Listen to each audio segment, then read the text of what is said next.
Hi guys, this is from lab in Kannada. So ಏನು ನೋಡ್ತಾ ಇದ್ದೀರಾ, ಹೈಪರ್ ಲಿಪೋಪ್ರೋಟೀನಿಮಿಯಾಸ್.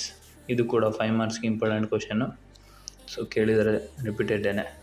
ಇನ್ನು ಬಿಟ್ಟರೆ ಇದೊಂದು ಅಥೆರೋಸ್ಕ್ಲೆರೋಸಿಸ್ ಮತ್ತು ಕೊರೋನರಿ ಆರ್ಟರಿ ಡಿಸೀಸ್ ಅಂತ ಹೇಳಿ. ಸೊ ಆಲ್ಮೋಸ್ಟ್ ಎರಡು ಒಂದೇ. ಸೊ ಅಥೆರೋಸ್ಕ್ಲೆರೋಸಿಸ್ ಕೇಳಿ, ಕೊರೋನರಿ ಆರ್ಟರಿ ಡಿಸೀಸ್ ಕೇಳಿ, ಎರಡಕ್ಕೂ ಒಂದೇ ಬರೀಬೋದು. ಸೊ ಎರಡು ಕ್ವಶನ್ ಇವತ್ತು ಈ ವಿಡಿಯೋದಲ್ಲಿ ಡಿಸ್ಕಸ್ ಮಾಡೋಣ. ಫಸ್ಟ್ನೇದು hyper ಲಿಪೋಪ್ರೋಟೀನಿಮಿಯಾಸ್. The causes of hyperlipoproteinemia are the complex or different diseases mechanism can give rise to similar lipid pattern classified into two types. So totally hyperlipoprotein 2 types ಆಗಿ ನಾವು ಕ್ಲಾಸಿಫಿಕೇಶನ್ ಮಾಡ್ತೀವಿ. ಒಂದು primary, ಇನ್ನೊಂದು secondary ಅಂತೇಳಿ. So based on Fredrickson classification ಅಂತೇಳಿ. Fredrickson ಅನ್ನೋನು ಇದನ್ನು classification ಮಾಡಿದ್ದಾನೆ. ಅಂದರೆ ಯಾವ್ಯಾವ ಇದರಲ್ಲಿ ಯಾವುದ್ಯಾವುದು ಇನ್ಕ್ರೀಸ್ ಆಗಿರುತ್ತೆ. ಪ್ಲಾಸ್ಮಾ ಪ್ರೋಟೀನ್ಸಲ್ಲಿ lipoproteins, triglycerides, cholesterol, LDL, HDL. ಈ ಕಡೆ ಫೆಡ್ರಿಕ್ಸನ್ ಕ್ಲಾಸಿಫಿಕೇಷನಲ್ಲಿ ಟೈಪ್ 1, ಟೈಪ್ 2, ಟೈಪ್ 2A ಮತ್ತು ಟೈಪ್ 2B ಅಂತೇಳಿ. ಅದರಲ್ಲಿ ಟೈಪ್ 2ನಲ್ಲೇ ಎರಡು ಬರುತ್ತೆ ಸಬ್ ಫ್ರ್ಯಾಕ್ಷನ್ಸು. ಅದಾದಮೇಲೆ type 3, type 4, type 5. So almost ಎಲ್ಲದರಲ್ಲೂ HDL, ಟ್ರೈಗ್ಲಿಸರಾಯ್ಡ್, ಕೊಲೆಸ್ಟ್ರಾಲ್, ಲಿಪೋಪ್ರೋಟೀನ್ ಎಲ್ಲ ಟೈಪ್ಸಲ್ಲೂ ಜಾಸ್ತಿ ಆಗಿರುತ್ತೆ. ಆಲ್ಮೋಸ್ಟ್ ಎಲ್ಲ ಕಂಡೀಷನಲ್ಲೂ ಜಾಸ್ತಿ ಇರುತ್ತೆ. ಬಟ್ HDL ಮಾತ್ರ ನಾರ್ಮಲ್ಲು ಅಥವಾ ಲೋ ಇರುತ್ತೆ.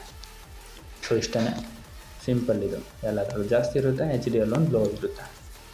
Next some genetic causes for primary ಲಿಪೋಪ್ರೋಟೀನಿಮಿಯಾಸ್.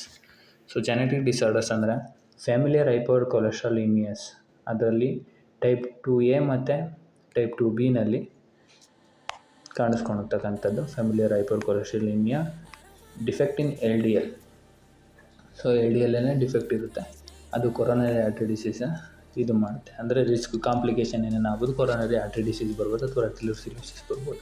ಇನ್ನು ಫ್ಯಾಮಿಲಿಯರ್ ಟ್ರೈಗ್ಲಿಸರಾಲ್ಡಿಯೇಟ್ಸು ಟೈಪ್ 4 ಮತ್ತು ಟೈಪ್ 5ನಲ್ಲಿ ಇರುತ್ತೆ. ಪಾಸಿಬಲ್ ಸಿಂಗಲ್ ಜೀನ್ ಡಿಫೆಕ್ಟ್, ಒಂದೇ ಒಂದು ಜೀನು ಡಿಫೆಕ್ಟ್ ಇರುತ್ತೆ. ಇದು ಕೂಡ ಕೊರೋನರಿ ಆರ್ಟರಿ ಡಿಸೀಸ್ನ ಫಾರ್ಮ್ ಮಾಡುತ್ತೆ. ಇನ್ನು ಫ್ಯಾಮಿಲಿಯರ್ ಹೈಪರ್ ಲಿಪಿಡಿಮಿಯಾಸ್.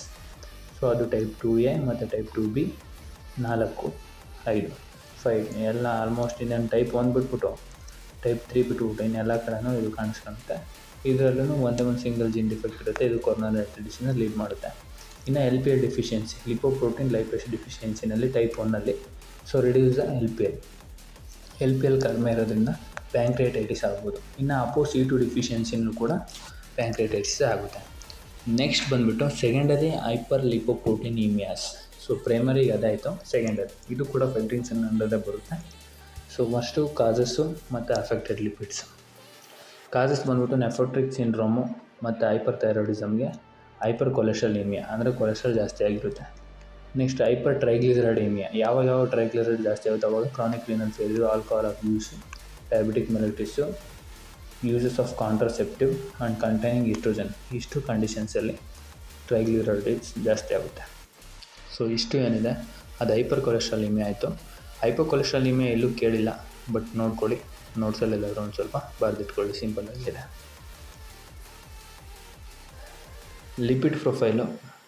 ಲಿಪಿಡ್ ಪ್ರೊಫೈಲ್ ಸಪ್ರೇಟಾಗಿ ಎಲ್ಲೂ ಕೇಳಿಲ್ಲ. ಇನ್ನೇನು ನಿಮಗೆ ಗೊತ್ತು, lipid profile is a group of test. So assess lipid metabolism and evaluation of atherosclerosis and coronary artery diseases. Indication ಬಂದುಬಿಟ್ಟು ಡಯಾಬಿಟಿಕ್ ಮೆಲಿಟಿಸಲ್ಲಿ obesity, hyper tension. Familial history of coronary artery disease ಇದ್ದರೆ ಮಾಡಬೇಕು. ಸೊ ಮಾಡಬೇಕಾದ್ರೆ 8 to 12 hour ಫಾಸ್ಟಿಂಗ್ ಬೇಕು. ACC ಮತ್ತು AHA under ಇವ್ರ ಗೈಡೆನ್ಸಲ್ಲಿ ಫಾಸ್ಟಿಂಗ್ ಏನು ಬೇಕಾಗಲ್ಲ, ಬಟ್ NCP ಗೈಡೆನ್ಸಲ್ಲಿ ಫಾಸ್ಟಿಂಗ್ ಬೇಕು. ಟೋಟಲ್ ಕೊಲೆಸ್ಟ್ರಾಲ್ ಲೆಸ್ ದ್ಯಾನ್ 200 ಇರಬೇಕು. ಟ್ರೈಗ್ಲಿಸರೈಡ್ ಲೆಸ್ ದ್ಯಾನ್ 150 ಇರಬೇಕು. HDL less than more than or equal to 40 ಇರಬೇಕು ನಾರ್ಮಲಾಗಿ. ಇನ್ನು LDL ನೋಡಿದ್ರೆ ಲೆಸ್ ದ್ಯಾನ್ 100 ಇರಬೇಕು. VLDL 55 to 40 ಇರಬೇಕು ನಾರ್ಮಲ್ ರೇಂಜು. ಸೊ ಎಲ್ಲ ಮಿಲಿಗ್ರಾಮ್ ಪರ್ ಡೆಸಿಲೀಟರೇ. ಇನ್ನು ರೇಷಿಯೋ ಬರ್ತವೆ. ಟ್ರೈಗ್ಲಿಸರಾಯ್ಡ್ಸ್ ಮತ್ತು HDL ರೇಷಿಯೋ ಬರುತ್ತೆ, LDL ಮತ್ತು HDL ರೇಷಿಯೋ ಬರುತ್ತೆ, ನೋಡ್ಕೊಂಡು ಬರ್ಕೋಬೋದು. Atherosclerosis is a general term is hardening of arteries. So arteries ಏನಿರುತ್ತೆ ಅದು ಹಾರ್ಡ್ನಿಂಗ್ ಆಗೋದು ಅಂತೇಳಿ ಜನರಲ್ ಟರ್ಮಿನಾಲಜಿಲಿ. Due to formation of plaque ಏನಿರುತ್ತೆ ಅಲ್ಲಿ ಪ್ಲೇಕ್ ಥರ ಫಾರ್ಮೇಷನ್ ಆಗಿಬಿಟ್ಟು ಆರ್ಟ್ರೀಸು ನ್ಯಾರೋ ಆಗಿ ಲ್ಯೂಮನ್ಸ್ ಎಲ್ಲ ಬ್ಲ್ಯಾಕೇಜ್ ಆಗೋಗುತ್ತೆ. ನೆಕ್ಸ್ಟು ಫ್ಯಾಕ್ಟರ್ಸ್, ಏನೇನು ಫ್ಯಾಕ್ಟರ್ ರೆಸ್ಪಾನ್ಸಿಬಲ್? ಒಂದು age. So depending upon age ಮೇಲೂ ಕೆಲವೊಂದು ಸಲ ಕೊಲೆಸ್ಟ್ರಾಲ್ ಅಕ್ಯುಮುಲೇಷನ್ ಆಗಿ ಅದು ಲ್ಯೂಮನ್ ನ್ಯಾರೋ ಮಾಡಿಬಿಟ್ಟು ಅಲ್ಲಿಗೆ ಪ್ಲೇಕ್ ಫಾರ್ಮೇಷನ್ ಮಾಡ್ಬೋದು, ಪ್ಲೇಕ್. ನೆಕ್ಸ್ಟು ಸೆಕ್ಸ್, ಅದರಲ್ಲಿ males are most affected. So males are most affected ಯಾಕೆ ಅಂದರೆ ಮೇಲ್ಸ್ ಹಾರ್ಮೋನ್ ಏನಿರುತ್ತೆ ಅದು ಅಥಿರೋಜೆನಿಕ್, ನಮ್ಮಲ್ಲಿ ಪ್ರೊಡ್ಯೂಸ್ ಆಗ್ತಕ್ಕಂಥದ್ದು ಹಾರ್ಮೋನ್ಸು ಅಥಿರೋಜೆನಿಕ್ ಇರುತ್ತೆ. Next in genetic factors, hereditary genic ಇರ್ಬೋದು, ಅಂದರೆ ಮುಂಚೆ ಇದ್ದಿತ್ತು ಫ್ಯಾಮಿಲಿಯಲ್ಲಿತ್ತು ಈಗ ಇವ್ರಿಗೂ ಇದೆ ಅಂತೇಳಿ. Hyperlipidaemia, high serum level, cholesterol ಯಾವಾಗಲೂ ಸೀರಮಲ್ಲಿ ಜಾಸ್ತಿ ಇದ್ದಿತ್ತು, ಅದು ಟ್ರಾನ್ಸ್ಪೋರ್ಟ್ ಆಗ್ತಾ ಆಗ್ಬೋದು. ಇನ್ನು ಲಿಪೋಪ್ರೋಟೀನ್ಸು, ಎವ್ಯಾಲ್ಯುವೇಟೆಡ್ ಲಿಪೋಪ್ರೋಟೀನ್ಸ್ ತುಂಬ ಜಾಸ್ತಿ ಇದ್ದಾಗ್ಲೂ ಸೇಮ್ ಆಗುತ್ತೆ, ಸೇಮ್ ಕೊಲೆಸ್ಟ್ರಾಲಲ್ಲಿ ಹೆಂಗೆ ಆಗುತ್ತೋ ಹಾಗೆ ಆಗುತ್ತೆ. Level of H D L level ತುಂಬ ಕಡಿಮೆ ಇತ್ತು ಅಂದ್ರೂ ಅಥಿರೋಸ್ಕ್ಲೆರೋಸಿಸ್ ಆಗ್ತಕ್ಕಂಥ ಚಾನ್ಸಸ್ ಇರುತ್ತೆ. Because H D L is A good cholesterol, ಅದು ನಾರ್ಮಲ್ ಲೆವೆಲಲ್ಲೇ ಇರಬೇಕು.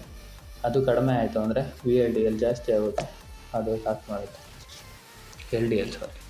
ನೆಕ್ಸ್ಟ್ ಹೈಪರ್ ಟೆನ್ಷನಲ್ಲಿ ಮೆಕ್ಯಾನಿಕಲ್ ಇಂಜುರಿ ಆಗುತ್ತೆ. ನೆಕ್ಸ್ಟು ಸಿಗರೇಟ್ ಸ್ಮೋಕಿಂಗಲ್ಲಿ ಅಕ್ಯುಮುಲೇಷನ್ ಆಫ್ ಕಾರ್ಬನ್ ಮೊನಾಕ್ಸೈಡ್ ಏನಿರುತ್ತೆ ಅದು ಎಂಡೋಥೆಲಿಯಲ್ ಸೆಲ್ಸ್ನ ಇಂಜುರಿ ಮಾಡುತ್ತೆ. ಸೊ ಹಂಗಾಗಿ ಅಲ್ಲೂ ಅಥಿರೋಸ್ಕ್ಲೆರೋಸಿಸ್ ಆಗ್ತಕ್ಕಂಥ ಚಾನ್ಸಸ್ ಇರುತ್ತೆ. ಡಯಾಬಿಟಿಸ್ ಮೆಲಿಟಸಲ್ಲಿ ಒಬೆಸಿಟಿ, ಹೈಪರ್ ಟೆನ್ಷನ್ ಮತ್ತು ಹೈಪರ್ ಲಿಪಿಡೀಮಿಯಾ ಈ ಕಂಡೀಷನ್ಸಲ್ಲಿ ಡಯಾಬಿಟಿಕ್ ಮೆಲಿಟಸಲ್ಲೂ ಆಗತಕ್ಕಂಥ ಚಾನ್ಸಸ್ ಇರುತ್ತೆ. ಮೈನರ್ ಅಥವಾ ಸಾಫ್ಟ್ ರಿಸ್ಕ್ ಅಂದರೆ ಏನು ಆಗಂಗೆ ಏನಿರಲ್ಲ, ಬಟ್ ಆದರೂ ಆಗುತ್ತೆ ಅನ್ನೋ ಕಂಡೀಷನ್. ಸೊ ಅಂಥವು ಅಂದರೆ ಲ್ಯಾಕ್ ಆಫ್ ಎಕ್ಸಸೈಸ್, ಸೊ ತಿನ್ನಲು ಮಲಗೋದು ಮಾಡಿದ್ರೆ ಹಿಂಗೆ ಆಗುತ್ತೆ. ಇನ್ನು ಸ್ಟ್ರೆಸ್ ಜಾಸ್ತಿ ತೊಗೊಳೋದಿರ್ಬೋದು, obesity, high calorie intake of the diet containing large quantity of saturated fat, use oral contraceptive and alcoholism. So ತುಂಬ ಸ್ಯಾಚುರೇಟೆಡ್ ಫ್ಯಾಟ್ಸ್ ತೊಗೊಂಡ್ರೂ ಆಗುತ್ತೆ. ಅಂದರೆ ಕುರ್ಕುರಿ, ಲೇಸು, ಚಿಪ್ಸು ಅಂದ್ಕೊಂಡು ತುಂಬ ಜಾಸ್ತಿ ಅಂತ ಸ್ಯಾಚುರೇಟೆಡ್ ಫ್ಯಾಟ್ಸ್ ಎಲ್ಲ ತಿಂದರೆ ಆಗ್ತಕ್ಕಂಥ ಚಾನ್ಸಸ್ ಜಾಸ್ತಿ. ನೆಕ್ಸ್ಟಿನ ಮೆಕ್ಯಾನಿಸಮ್ ಅಥವಾ ಪ್ಯಾಥೋಜೆನಿಸಿಸ್ ಆಫ್ ಅಥಿರೋಸ್ಕ್ಲೆರೋಸಿಸ್. ಸೊ ಇದು ಈಸಿಯಾಗಿದೆ ಅಂದ್ಕೊತೀನಿ ನಿಮಗೆ ಅಂಡರ್ಸ್ಟ್ಯಾಂಡಬಲ್ಲಿ. ಫಸ್ಟು ಲಿವರ್, ಕೊಲೆಸ್ಟ್ರಾಲ್ ಎಲ್ಲಿರುತ್ತೆ? ಲಿವರಲ್ಲಿರುತ್ತೆ. LDL ಕೊಲೆಸ್ಟ್ರಾಲ್ನ ಆಕ್ಸಿಡೇಷನ್ ಮಾಡ್ಕೊಂಡು taken up by macrophages. So LDL cholesterol ಏನಿದೆ ಅದು ಆಕ್ಸಿಡೇಷನ್ ಆದಮೇಲೆ ಅದು ಮ್ಯಾಕ್ರೋಫೇಜಸ್ ತಗೊಳುತ್ತೆ. ಮ್ಯಾಕ್ರೋಫೇಜಸ್ ತಗೊಂಬಿಟ್ಟು ಫೋಮ್ ಸೆಲ್ ಪ್ರೊಡ್ಯೂಸ್ ಮಾಡುತ್ತೆ. ಅಂದರೆ ಈಗ LDLನ ಅಂಡರ್ಗೋ ಆಕ್ಸಿಡೇಷನ್ ಆದಮೇಲೆ ಅದು ಮ್ಯಾಕ್ರೋಫೇಜಸ್ ತಗೊಂಡು ಮ್ಯಾಕ್ರೋಫೇಜಸ್ ಫೋಮ್ ಸೆಲ್ ಮಾಡುತ್ತೆ. ಈ ಫೋಮ್ ಸೆಲ್ ಏನಿರುತ್ತೆ ಅದು ಸೀದಾ ಹೋಗ್ಬಿಟ್ಟು ಆರ್ಟ್ರಿಯಲ್ ವಾಲ್ಗೆ ಸ್ಟಿಕ್ ಆಗುತ್ತೆ ಕೆಲವೊಂದಷ್ಟು. ಇದೇನಿದು ಫೋಮ್ ಸೆಲ್. ಸೊ ಈ ಥರ ಸ್ಟಿಕ್ ಆಗಿ ಫೋಮ್ ಸೆಲ್ದು ಸ್ಟಾರ್ಟಿಂಗ್ ಒಂದೊಂದೇ ಸ್ಟಿಕ್ ಆಗ್ತಾ ಹೋಗುತ್ತೆ. ಸ್ಟಿಕ್ ಆಗಿತ್ತು ಒಂದು ಸರ್ಟನ್ ಟೈಮಲ್ಲಿ ಅದು ಪ್ಲೆಗ್ನ ಫಾರ್ಮೇಷನ್ ಮಾಡುತ್ತೆ. ಪ್ಲೆಗ್ ಫಾರ್ಮೇಷನ್ ಇನ್ ಆರ್ಟ್ರಿಯಲ್ ವಾಲ್. ಸೊ ಅದು obstruction of the blood flow, ಆ ಬ್ಲಡ್ ಫ್ಲೋಗೆ ಅಬ್ಸ್ಟ್ರಕ್ಷನ್ ಮಾಡುತ್ತೆ. ಸೊ ಬ್ಲಡ್ ಫ್ಲೋಗೆ ಅಬ್ಸ್ಟ್ರಕ್ಷನ್ ಆದರೆ ಅಫ್ಕೋರ್ಸ್ ಹಾರ್ಟ್ ಅಟ್ಯಾಕ್ ಆಗ್ಬೋದು ಅಥವಾ ಮಯೋಕಾರ್ಡಿಯಲ್ ಇನ್ಫೆಕ್ಷನ್ ಆಗ್ಬೋದು. ಇದರಲ್ಲಿ 4 ಸ್ಟೇಜಸ್ ಬರುತ್ತೆ. ಅಥಿರೋಸ್ಕ್ಲೆರೋಸಿಸ್ ಮೇಜರಾಗಿ 4 ಸ್ಟೇಜಸ್ಸು. ಒಂದು ಸ್ಟೇಜ್ 1, ಸೊ ಅದರಲ್ಲಿ ಸ್ಟಾರ್ಟಿಂಗ್ ಆಫ್ ದಿ ಪ್ಲೇಕ್. ಎರಡನೇದು ಸ್ಟೇಜ್ 2, ಆಲ್ಮೋಸ್ಟು ಎಲ್ಲ ಬ್ಲ್ಯಾಕ್ ಆಗೋ ರೀತಿ ಇದೆ, ಎಲ್ಲ ಬ್ಲ್ಯಾಕಿಂಗೆ ಎಲ್ಲ ಮುಗ್ದಿದೆ ಅಂತೇಳಿ. ನೆಕ್ಸ್ಟು ಸ್ಟೇಜ್ 3, ಎಲ್ಲ ಬ್ಲ್ಯಾಕ್ ಆಗಿಬೇಕು ಇನ್ನೇನು. ಸ್ಟೇಜ್ 4 ಬ್ಲ್ಯಾಕೇ ಆಗೋಗಿದೆ ಅಂತೇಳಿ. ಸೊ ಇದಿದೆ. ಸೊ ನೋಡಿಕೊಂಡು ಸ್ಟೇಜ್ 1, ಸ್ಟೇಜ್ 2 ಎಲ್ಲದನ್ನ ಎಕ್ಸ್ಪ್ಲನೇಷನ್ ಬರ್ಕೊಳ್ಳಿ. Thank you. ವಿಡಿಯೋ ಇಷ್ಟ ಆದರೆ ಲೈಕ್ ಮಾಡಿ, ಶೇರ್ ಮಾಡಿ, ಸಬ್ಸ್ಕ್ರೈಬ್ ಮಾಡ್ಕೊಳ್ಳಿ ಮತ್ತು ಬೆಲ್ಲೈಕನ್ ಕೂಡ ಆನ್ ಮಾಡ್ಕೊಳ್ಳಿ. ಆದಷ್ಟು ನಿಮ್ಮ ಫ್ರೆಂಡ್ಸ್ಗೆಲ್ಲ ಶೇರ್ ಮಾಡೋದಕ್ಕೆ ಟ್ರೈ ಮಾಡಿ. Thank you.